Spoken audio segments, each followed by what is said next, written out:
তারুণ্যের উৎসব 2025 উপলক্ষে বাংলাদেশ ফুটবল ফেডারেশনের আয়োজনে যুব ও ক্রীড়া মন্ত্রণালয়ের পৃষ্ঠপোষকতায় শুরু হয়েছে জাতীয় চ্যাম্পিয়নশিপ ফুটবল টুর্নামেন্ট 2025। তো দীর্ঘদিন পর এই নেত্রকোনা জেলায় ফুটবল টুর্নামেন্টে খেলতে পেরে যেমন খেলোয়াড়রা উচ্ছ্বসিত, পাশাপাশি দর্শক যারা ক্রীড়ামোদী তারাও খুবই উচ্ছ্বসিত।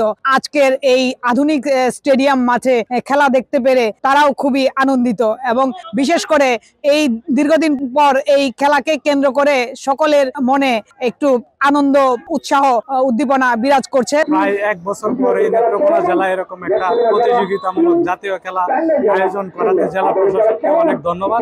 আর আমরা চাই প্রতি বছরই যাতে এরকম একটা খেলা হয়। আমরা আসলে 10 বছর যাবত কোনো লিগ খেলতে পারি না, যার কারণে আমাদের নতুন কোনো প্লেয়ার নাই। যারা আগে ছিল ওরাই আছে। প্রতি বছরে first division, second division, third division হোক, তাহলে প্লেয়ারদের মান বাড়বে। প্রতি বছর যদি এভাবে লিগ দেয়া হয় এবং প্রত্যেকটা শিক্ষা প্রতিষ্ঠানে খেলাধুলা বাধ্যতামূলক করা হয়, ফুটবল ম্যাচ ছাড়া হয়, তাহলে হয়তো নতুন নতুন খেলোয়াড় বের হয়ে আসবে। আজকের এই একটি চমৎকার ম্যাচ অনুষ্ঠিত হয়েছে, যেটি 4-1 গোলে এই নেত্রকোনা বিজয়ী হয়েছে এবং টাঙ্গাইল পরাজিত হয়েছে।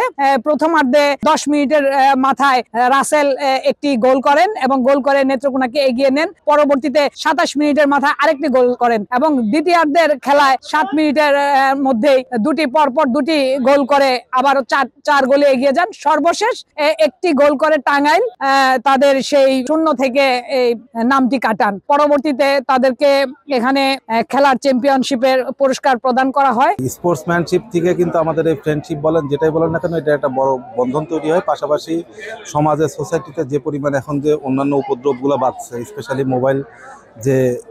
মোবাইলের যে অপব্যবহারগুলো বাড়ছে, সেটা থেকে অন্তপক্ষে দূরে থাকা যায়। পাশাপাশি মাদক থেকে সবাই দূরে থাকবে, এটা আশাবাদ ব্যক্ত করি।